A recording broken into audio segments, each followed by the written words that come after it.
Почитувани, среде зима и среде енергетска криза, владата мора да изнајде механизам и да им помогне на компаниите за топлинска енергија да испорачуваат грејење на домаќинствата и институциите.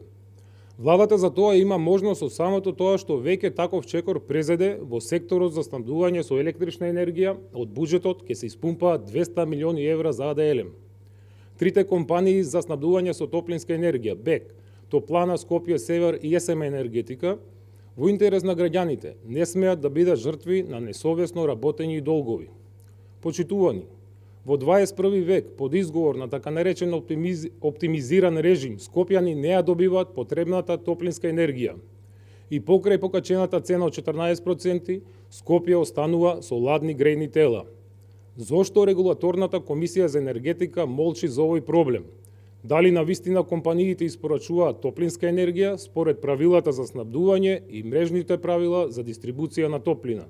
Според овие акти, во период од 6 до 22 часот во секој дом треба да се постигнува температура од 20+1 степени Целзиусови.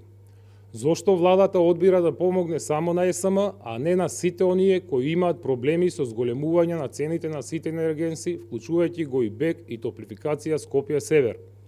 Срамно е што државата дозволува граѓани корисници на грејење од Топлана Север да бидат жртви на долг од институција како општина Чаир и да ги остави без грејење среде зима. За потсетување, во ЕК е енергетска кризна состојба. Цената на природниот газ на кој што работат трите топлани компании за обезбедување централно грејење во Скопје е неколкукратно поскапен.